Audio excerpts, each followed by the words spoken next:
एक बड़ी खबर सामने आ रही है। बंगाल चुनाव को लेकर ये बड़ी जानकारी।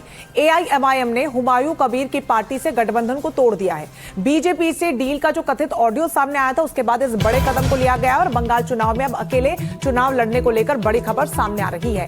बता दें आपको, एआईएमआईएम जो कि हुमायूं कबीर की पार्टी के साथ मिलकर गठबंधन में बंगाल चुनाव में चुनावी मैदान में उतरी थी, लेकिन बीजेपी से डील का एक कथित ऑडियो सामने आया, जिसके बाद इस बड़े कदम को लिया गया। मनोज्ञा, कितना असर डालेंगे ये एआईएमआईएम के रणनीति पर, ये आपसे जानेंगे, लेकिन उससे पहले ऑडियो आपको सुना देते हैं।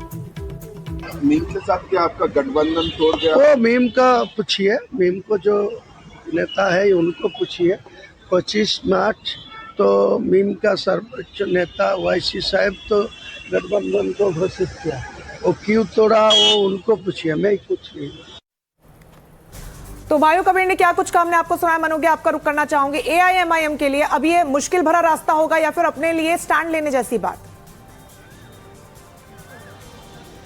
देखिए, एंट्री तो हो गई है। अब एंट्री के बाद उनका सर्वाइवल टैक्टिक्स कितना स्ट्रांग होगा, क्योंकि बंगाल में मुसलमान जो हैं, अगर आप ये सोचती हैं कि सिर्फ एक छत्र वोट करते हैं, तो उसके लोकल इश्यूज भी बहुत स्ट्रांग हो जाते हैं, जैसे उर्दू स्पीकिंग मुस्लिम या बंगाली स्पीकिंग मुस्लिम। और इन दोनों में अंतर है, इन दोनों की भावनाओं में अंतर है, इन दोनों के एस्पिरेशंस में अंतर है, इन दोनों की पसंद और नापसंद में अंतर है।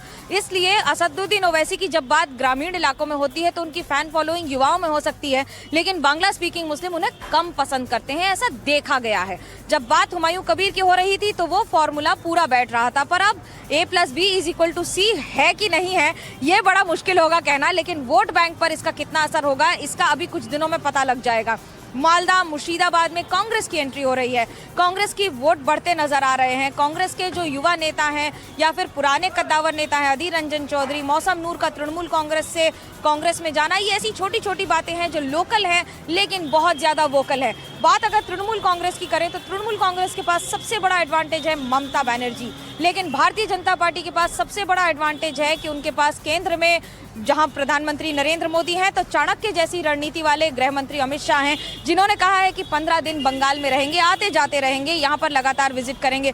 उसका कारण ये है कि कार्यकर्ताओं में 2021 के बाद से जो भय था, जो डर था, जो एक उनके अंदर एस्पिरेशंस थे कि हो सकता है हमारे साथ कोई ना रहे, तो गृह मंत्री का यहाँ होना, सीआरपीएफ का इतना 2000 कंपनी से ज्यादा डिप्लॉय होना, ये बहुत बड़ी बात है। खुद चुनाव आयोग का कहना कि भय मुक्त होगा, हिंसा मुक्त होगा ये पूरा इलेक्शन, लेकिन दिलचस्प ये होता है कि खुद न्यायालय के 7 अधिकारी, 7 जुडिशियल मैजिस्ट्रेट को ही बंधक बनाकर रख दिया जाता है करीब 10 घंटे तक। तो ये आपको तस्वीर है बंगाल की, कहा कुछ जाता है, होता कुछ है और तस्वीर कुछ और ही आती है। बिल्कुल, लेकिन यहाँ से हुमायूं कबीर के लिए किस तरीके की परिस्थितियां समझ में आती हैं? पहले तो निष्कासित तृणमूल कांग्रेस से, और अब जिनके साथ गठजोड़ करके इस चुनाव में आगे बढ़ना चाहते थे एआईएमआईएम, उन्होंने भी हुमायूं कबीर से अपनी पार्टी को अलग कर लिया है। उनके लिए क्या ये मुश्किलों भरा रास्ता होगा, या फिर जो पकड़ उन्होंने साल दर साल वहां पर जमीन पर बनाई हुई है वो कहीं ना कहीं कारगर साबित होगी?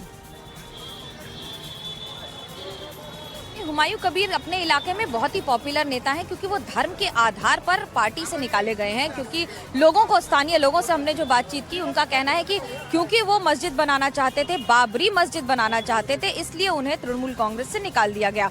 पर बार बार ये कहा जाता था कि ये बीजेपी की बी टीम है। अब अगर इस तरह का स्टिंग आता है जिसमें खुद उनका ऑडियो है, पर वो कह रहे हैं कि ये AI वीडियो है, हमारा इससे कोई लेना देना नहीं है, देखिए ये बात जांच का विषय है, पर क्या इसका असर पड़ेगा, ये लोगों के अंदर एक क्वेश्चन मार्क जरूर छोड़ेगा। कितना बड़ा छोड़ेगा ये समझ में आएगा, पर बीजेपी की तैयारी 2021 से कई गुना ज्यादा है, उनका कॉन्फिडेंस कई गुना ज्यादा है, उनका ये बिलीव कई गुना ज्यादा है कि इस बार ग्रामीण इलाके तो क्या, अर्बन इलाकों में भी बहुत बड़ी बढ़त हासिल करेंगे। क्या वो बढ़त 150 पार कर जाएगी और सत्ता में उनको काबिज कर देगी? बंगाल में इतिहास बनाने के लिए पूरी टीम इसी बात का दावा कर रही है। मुख्यमंत्री ममता बनर्जी बार बार अपने अंदाज में कैंपेन कर रही हैं। वो एक फिनोमिनल लीडर हैं। सिंगूर, नंदीग्राम, ये सारे आंदोलन, जब आंदोलन की बात होती है तो सड़क से लेकर सत्ता तक और संघर्ष से लेकर सदन तक हर सफर उन्होंने तय किया है। पर जब बात राजनीति की आती है तो इस बार गणित ही बदल रहा है SIR की वजह से, और ये छोटे छोटे फॉर्मूले जो पूरे गेम में बहुत बड़ा इम्पैक्ट करने वाले हैं। मैं ये मानती हूँ कि किसी भी बड़ी गाड़ी में अगर छोटा सा नट बोल्ट आप निकाल दीजिए तो गाड़ी बैठ जाएगी, ठीक वैसा ही हो रहा है जहाँ छोटे छोटे नट बोल्ट एक बड़ी गाड़ी में बहुत बड़ी भूमिका निभा रहे हैं। बिल्कुल मनोज्ञा, इस बार के जो चुनाव है वो बहुत ज्यादा अलग होने वाले हैं, इसलिए नहीं कि कई बड़े नेता अपनी अपनी पार्टियों से अलग हो गए, बल्कि इसलिए भी क्योंकि SIR का जो आंकड़ा है उसने चुनावी गणित को पूरी तरीके से बदल के रख दिया। आप हमारे साथ बने रहिएगा।